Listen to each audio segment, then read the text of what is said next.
Okay, I think we got that sorted. Hello, everyone. This is Dwight Woods, the Jeet Kune Do Rebel, and welcome to the I Love Jeet Kune Do broadcast number 230. This is the one about concepts but no application.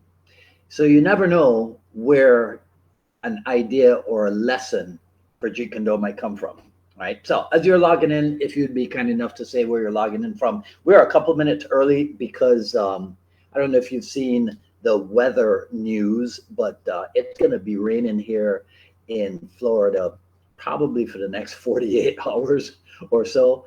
And when that happens, in my area of town, atmospheric conditions really screw with Wi-Fi and Bluetooth and all that stuff. So anyhow, if you're logging in, be kind enough to say where you're logging in from. Hit the like button.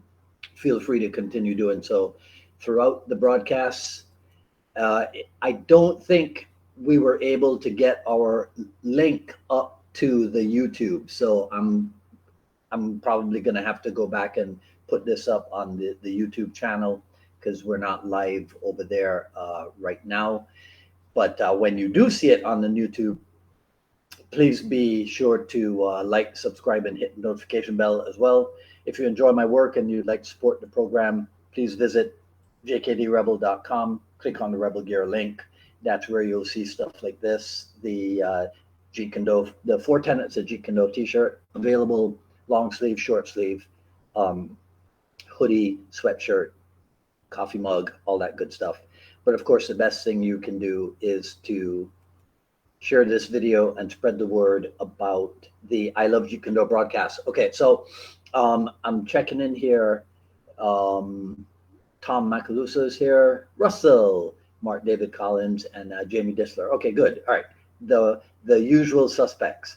So I was studying up on what it takes to create and design a good what they call in the marketing world an info product. And as I was reading, there's this direct quote in my study materials, and it literally said, concepts but no application. As in, someone in designing an information product, they sell it, but all it did was to talk about the concepts and they didn't show how to apply them. And I thought to myself, self, they used to say that about the JKD concept people all the time. I wonder if they still do. So a while ago, so that was the genesis of the idea for today's topic. So a while ago, my JKD colleague, Bob Landers, he shared with me an article of his entitled The 7 Pillars of Jeet Kune Do, in which he listed stance, footwork, distance control, timing, alignment, balance, and recovery as the primary areas of development in the Ted Wong approach to Jeet Kune Do, to study in Jeet Kune Do. So when you read off that list, footwork, distance control, timing, alignment, balance, recovery, right? Is that 7? I keep getting 6. Okay. When you read off that list, you see that the pillars are areas of concern in every martial art method which focuses on striking aspects, right? So if I went into the study of, say, Wing Chun as part of my research into other methods, I would be well advised to pay attention to those aspects that Bob listed, right? If I went into Western boxing, same thing. Even Thai boxing, even French kickboxing, even Indonesian or Filipino martial arts. If I am looking at primarily striking methods, and the reason why I say that is because he's talking about stance and footwork. So stance and footwork don't necessarily apply to grappling arts as much as they do to striking arts. That's why I'm making the distinguishing, right? So I would be well advised to take those pillars with me to guide my investigation and my research into those systems, right? Of course, that's what I'm supposed to do as a Jeet Kune Do martial artist. Now, if you were to ask me, and people never ask me this kind of stuff, right? I would say that in the early days of delving into Filipino Kali, now this is just my subjective opinion, Dan Inosanto would use the commonalities between the different methods that he had studied, he would use that commonality to illustrate the idea that no one system held a monopoly on technique. And that was appealing to him as someone who was interested in surpassing the idea of a specific style or a specific system. In fact, a lack of focus, let's say, or not a lack of focus, that sounds bad. Less focus on specific style could lead to more focus on technique viability, on technique applicability, on technique efficiency. And so that's what has been going on for decades. But this is where we have to be careful, because if you are delving into the study of other systems, and remember, we're talking about as a Jeet Kune Do practitioner, you must guard against going so far, so deep, and so long down the rabbit hole that you forget what your original purpose was, and you end up de-emphasizing things like practicality and functionality that we just mentioned. For example, people have been collecting series upon series of technique sequences, and sometimes apparently the more complex the sequence, the better, right? Completely eschewing the Jeet Kune Do directive of simple, direct, and effective. So here's an example, and I'll finish up with this. Let's say in the series, in this technique sequence, it takes about 4 motions before you hit. You might want to take a look at that and see if you can bring it down to 3 motions before you hit, bring it down to 2 motions before you hit, bring it down to 1 motion before you hit, or even just hit, right? A direct hit.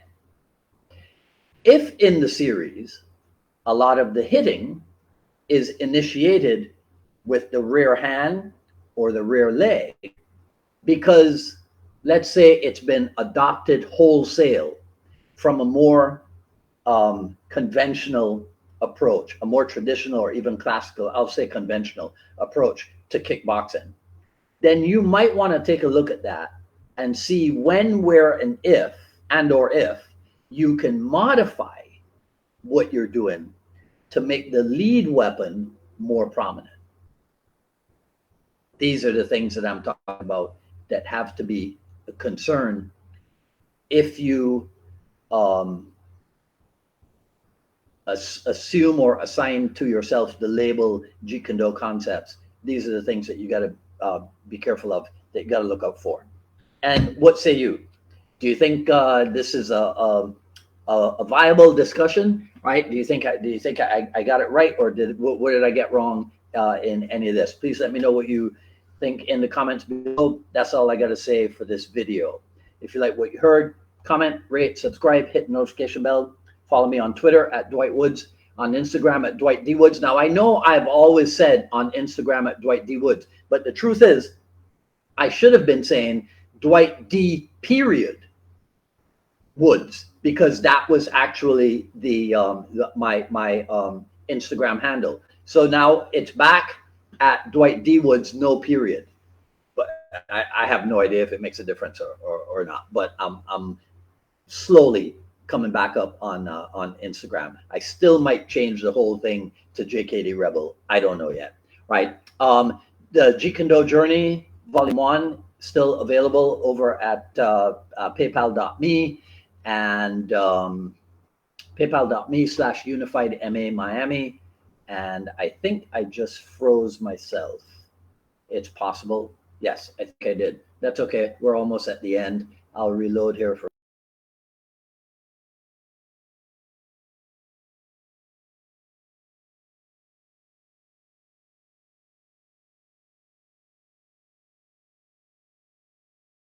I don't even know how to call his surname. I'll say Mark Attlehair, and then when you guys tune in at 6 o'clock, you'll get the joke behind it all, right? So that's another couple hours at 6 p.m. Today's a blue day. right? I think the camera fell down or something. It's all low, so you can already see that shirt. So I'll see a few of you in just a couple hours. If not, I'll see you next week for another issue of the I Love Jeet Kune Do broadcast. I really want to know what you guys think about this whole thing about concepts and no application, though, right? So reach out, let me know. See you in a couple hours. If not, see you next week. Until then, this is Dwight Woods, the Jeet Kune Do Rebel, signing off. You guys take care. Talk soon.